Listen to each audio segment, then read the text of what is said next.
parler des conventions internationales et des plateformes intergouvernementales et du muséum. Mais évidemment, mon point de vue sera celui des sciences sociales interdisciplinaires. Je ne peux pas parler pour tout le muséum et tous les collègues. Et j'aurai deux sujets principaux, les changements climatiques et les savoirs locaux, ce qui aime mon fonds de commerce, et celui de mon labo pour beaucoup, et l'ethnoécologie et les savoirs locaux pour IPBES. Sur le changement climatique, nous avons organisé deux conférences qui sont des conférences officiellement pré-COP 21 à Paris, où nous avions de surcroît au musée de l'art une pré-conférence à notre conférence qui se déroulait durant la pré-COP. Et le thème en était un peu plus large que la suivante, c'est-à-dire qu'il était sur les peuples autochtones et le changement climatique.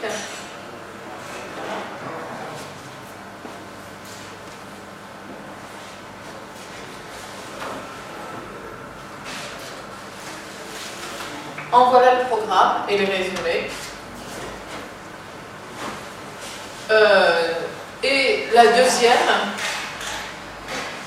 était à Marrakech, c'est-à-dire il n'y a pas très longtemps. C'était également pré-COP, à la demande du ministère de l'Environnement, qui avait été présent à Paris, qui nous a demandé de refaire une conférence à Marrakech, et était, ma foi, un succès, parce que nous avions beaucoup de participants de l'université de Marrakech. C'était un plaisir que de coopérer.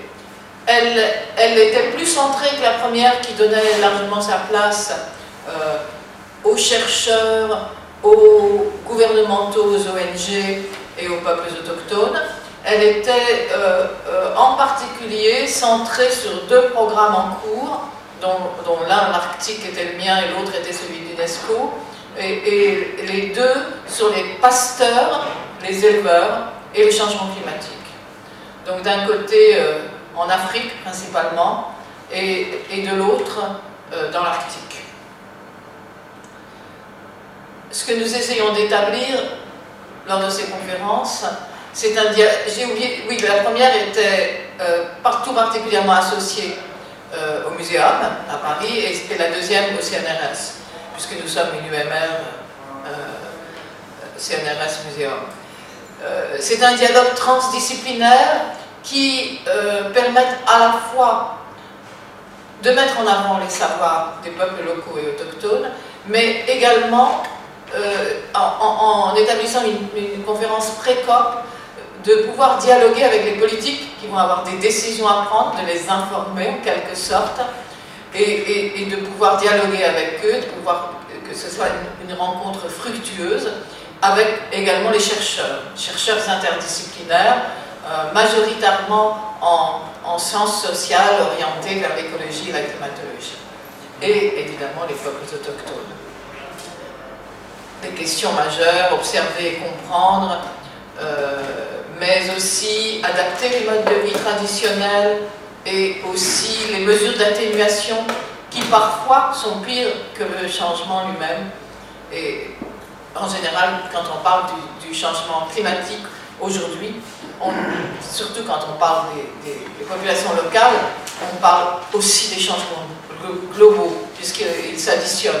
Tout ce qui touche la biodiversité et ce qui touche le changement du mode de vie s'additionne. Le MNHL et l'IPBES, je vous montre d'abord un peu qui y a participé. Gilles Boeuf dans le bureau jusqu'à maintenant. Ensuite, moi je participe à ce qu'on appelle le Multidisciplinary Expert Panel, ou le GEM en français.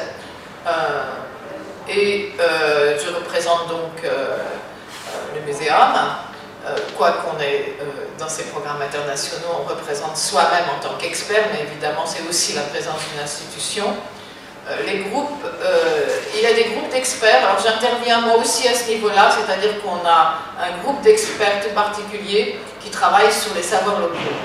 Parce que dans le programme d'IPBES, les savoirs locaux sont institutionnellement reconnus. Donc le but est de mettre ensemble et d'essayer de trouver une synergie entre les savoirs scientifiques et les savoirs locaux sur la biodiversité, d'autant plus que cette grande plateforme intergouvernementale, là encore, a comme volonté non seulement d'établir des rapports, des évaluations, mais de dialoguer avec les politiques pour que des mesures soient prises, d'être efficaces. Ensuite, les auteurs. Alors, on a aussi des auteurs du muséum. On vient d'engager dans notre laboratoire d'ethnoécologie Nicolas César, qui a travaillé avec nous sur la pollinisation et qui a été donc auteur principal dans le rapport qui vient de sortir sur la pollinisation.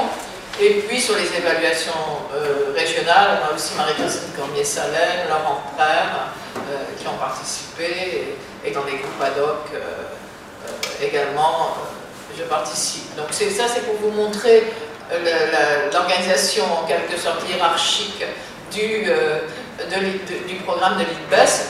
Cette plateforme est intergouvernementale, donc c'est important de savoir que ce sont les pays qui décident, les pays qui sont en assemblée générale, mais pendant toute la durée de ce programme qui vise à être le GIEC de la biodiversité, on a à la fois un bureau qui vérifie la conformité des programmes et un groupe d'experts multidisciplinaires dont je fais partie, c'est celui dont je vous parlais tout à l'heure, qui en fait, en gros, prend les décisions en amont.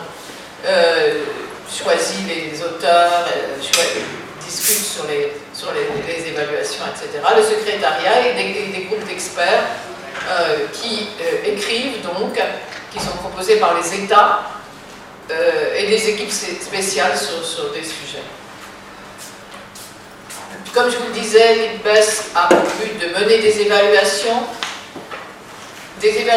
par région, mais les régions sont des très grandes régions.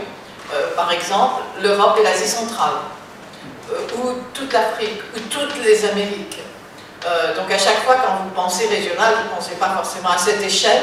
Ça représente des défis pour chaque chapitre, pour essayer de dire quelque chose qui tienne quand même dans un nombre de pages acceptable et qui parle à cette échelle-là.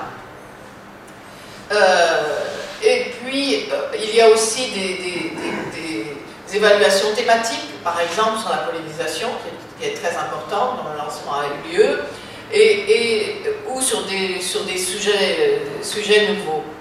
Et puis, également en cours en ce moment, une évaluation globale, à l'échelle, cette fois-ci, du globe tout entier, qui va reprendre une partie de ce qui aura été fait dans les évaluations régionales, mais qui va être aussi un défi tout à fait nouveau pour essayer de poser des questions nouvelles sur la biodiversité et les services écosystémiques.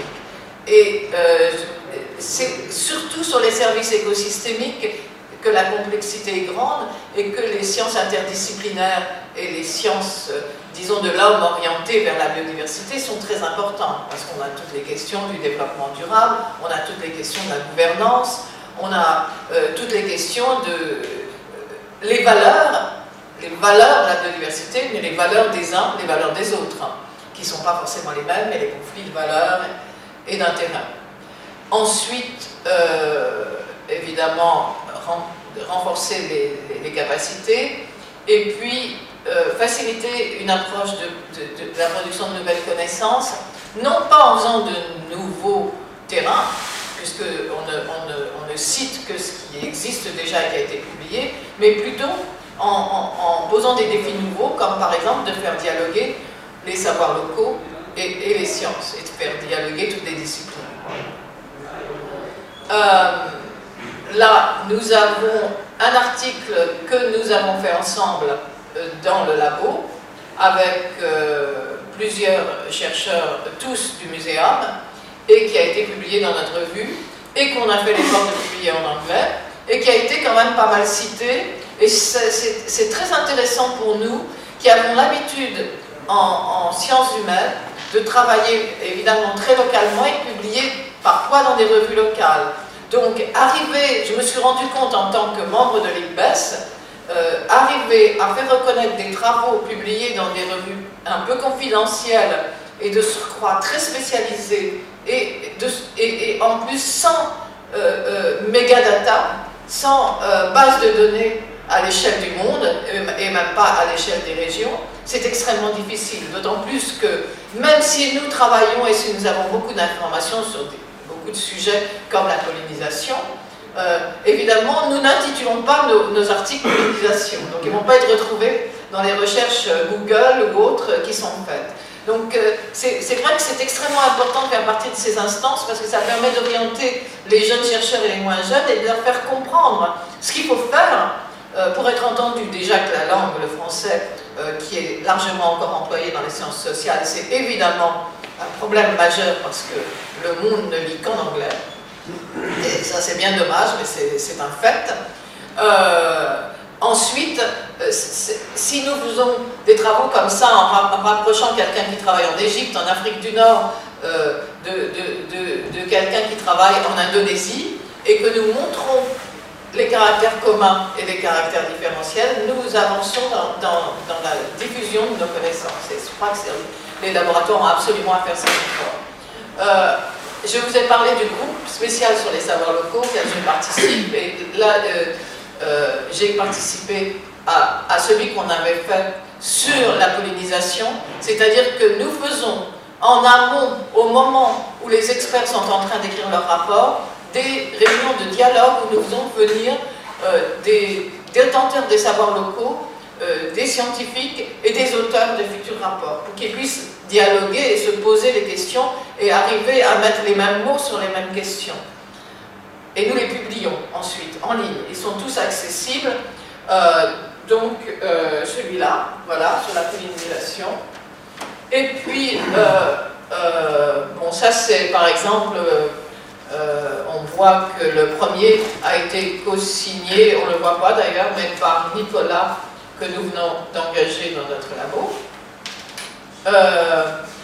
Ensuite, nous avons fait la même chose pour l'Afrique. Et vous pouvez être surpris, n'étant pas africaniste, que j'ai dû en diriger l'édition, mais comme nos collègues africains avaient disparu, y compris de la journée des dialogues, j'ai été obligée de continuer le travail pour le mener à bien, donc on y est arrivé. Et il va être en ligne bientôt. Pour l'Europe, c'est plus logique. Effectivement, j'ai aussi mené l'édition de ces travaux, et pareil, qui seront également en ligne. Donc c'est le premier niveau, et ça nous permet de faire quelque chose de très important, parce que ce n'est pas évident de mettre ensemble sciences et savoirs locaux, c'est que nous rendons ce qui est oral ou qui n'existe pas, littérature citable par les rapports. C'est ça que nous faisons en faisant ces réunions et en faisant des rapports. Nous faisons écrire ensuite, et nous les éditons, et ils deviennent quelque chose qui peut faire partie de ces rapports. Voilà, et j'espère avoir tenu le temps. Ça, c'était la conférence de Marrakech, et pour vous dire que le rôle des savoirs locaux et de l'ethnoécologie dans les évaluations internationales est de plus en plus important, que nous avons au moins 2 laboratoires très importants au muséum, l'UMR dont je fais partie, éco-anthropologie et ethnobiologie, et PALOC, avec l'IRD, et que nous avons des spécialistes dans toutes les régions du monde, et sur ces thèmes en pointe, avec beaucoup qui ont participé à plusieurs niveaux à ces travaux, à la fois sur les baisses et sur le changement climatique. Merci.